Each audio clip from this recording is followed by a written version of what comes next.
Right now, we welcome in from Sports Illustrated and also the creator of JAWS, the metric to help determine Hall of Fame worthiness in Major League Baseball. We can also follow him on twitter.com/J_Jaffe. It is Jay Jaffe. Hey, Jay, how you doing? Hey, not too bad. Glad to have you on the program once again.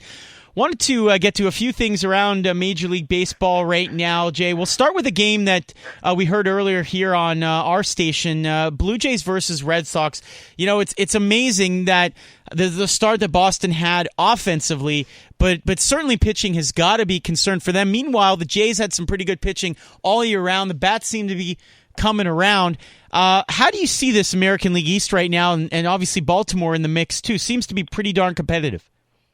Yeah, I think it's a fairly competitive race. It's not exactly what we expected in terms of the Orioles being in there. I had the Orioles as probably the weakest team in the division, but they've been a nice surprise. They've gotten better starting pitching, I think, than some of us expected. The Red Sox, that offense is just a dynamo. They are a threat to score 1,000 runs this year. Mookie Betts and Xander Bogaerts have really been carrying the team lately. And David Ortiz has just been absolutely fantastic in his final year. The Blue Jays, it's tough to get a real handle on them. I mean, they're not. They don't seem to be. They're certainly not as strong as they were down the stretch last year. They've had to. Obviously make do with not only without David Price, but also with Russell Martin and Troy Tulowitzki really struggling when they were available. And now, of course, Tulowitzki's on the disabled list. It's a very different team by that token, and obviously a lot of controversy surrounding whether Jose Bautista and Edwin Encarnacion are going to be there next year. So it's pretty interesting. Obviously, Estrada had a great day today. Jay Jaffe joining us from Sports Illustrated here on the program. Game Points with Matthew Ross brought to you by RoyalCeramic.com. Jay, you mentioned David Ortiz. Can you put it into perspective, just the incredible year he's having at the age of 40 and in his final year? Just amazing, isn't it? Yeah, it is amazing, and I think what's really amazing about Ortiz is that there was a point a few years ago where it looked like he was pretty much done. He had some wrist problems, and he was in the latter half of his 30s, and it seemed like he was pretty much following the typical aging curve. And then he missed some time there in 2012, and it just seemed like okay, we've probably seen the best of David Ortiz, but really since coming back, and even I think you can probably include before that, he's really remade himself as a hitter. Less pull happy, a lot less strikeouts than before. He was striking out, maybe 110, 120, 145 times a year, in the from 2004 to 2010. He hasn't struck out more than 95 times in a season since then, and has just become more of an all-fields hitter, and just a very impressive job. He's on pace, I think, to challenge the doubles record, the single-season doubles record, and really has a chance to put up perhaps the best finishing season in Major League history.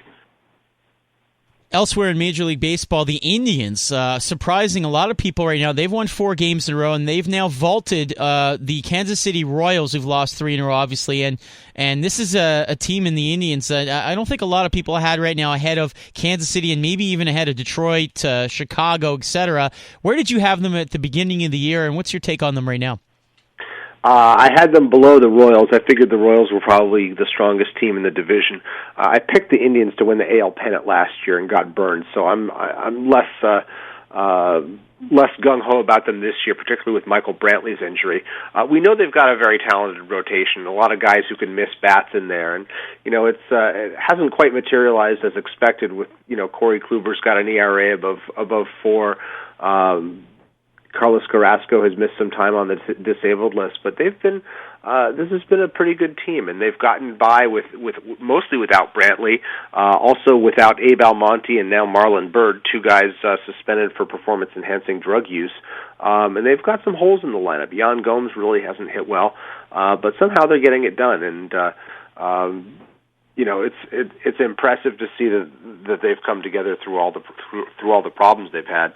The Royals just really haven't looked like a very strong team this year, to the extent that they were, especially last year. Now they've lost Michael Moustakas for the season, and Alex Gordon. The rotation really has only two effective starters, so this is anybody's race in that division. Elsewhere in the National League Central, the Cubs are just running away with it right now over the Pirates and Cardinals, two pretty good teams over 500 as well, though. Jay, is there anything that can really derail the Cubs other than injury? Do you expect them to go at this pace or close to it the rest of the year? Well, I think it's they're on pace to set a record with 117 wins, or they were coming into today. I think that's just a really tall order. I mean, we know that there's so many rebuilding teams in the division and doormats, and maybe I don't think you can really count the Padres as rebuilding yet. Although I think maybe the James Shields trade yesterday probably signals that that's the next operation for them. But with such a split between the haves and the have-nots in terms of who's competing now, figured somebody would probably put up a really great season here. Still, it's tough to maintain a 700 winning percentage over the course of 162 games.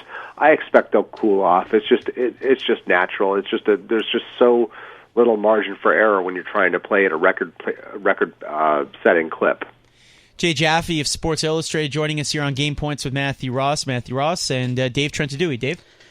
Jay, you mentioned Jose Bautista and Edwin Encarnacion's looming free agency earlier, and I want to ask you about that. They were recently linked to the Red Sox as potential replacements for David Ortiz. Do you see any chance at all where the Jays get to keep both of them, or is it more likely they only keep one? Well, I think that's going to depend on how much money the Jays want to spend and what the players' demands are. I mean, I think they could probably do it if they really wanted to. I'm not sure that's necessarily the wisest course of action given their ages and limitations, and the fact that really probably by sometime in the next couple of years you're going to have two DHs rather than one. So it doesn't really make much sense there. It'll be interesting to see how they play it, though. But I know Bautista recently said that he might be foolish to think he'd be happier anywhere else. So I would look for the two sides to try to come together there, and the chips will probably fall where they may. With Encarnacion as a lower priority. Finally, Jay, obviously us being in Montreal, wanted to get your thoughts on the Hall of Fame ballot for later this year. We'll find out next January whether or not Tim Raines gets in on his final ballot. Your take on his candidacy and whether or not you think he finally gets in. Well, I've been a big Tim Raines booster for the entire time that I've been analyzing the Hall of Fame ballots, and for the most part, that's been an exercise in frustration because he's really lagged behind the level of support that my system shows he's worth. I have him as the 8th best left fielder of all time, and I think the general consensus is that really only Rickey Henderson was a better leadoff man. Raines a great on-base percentage guy, a great percentage base stealer. That said, I mean, he came into last year needing to gain 20 percentage points over the final two ballots, and he gained almost 15 percentage points in that. So he's very close. It's going to be really a nail biter, I think. Historically speaking, about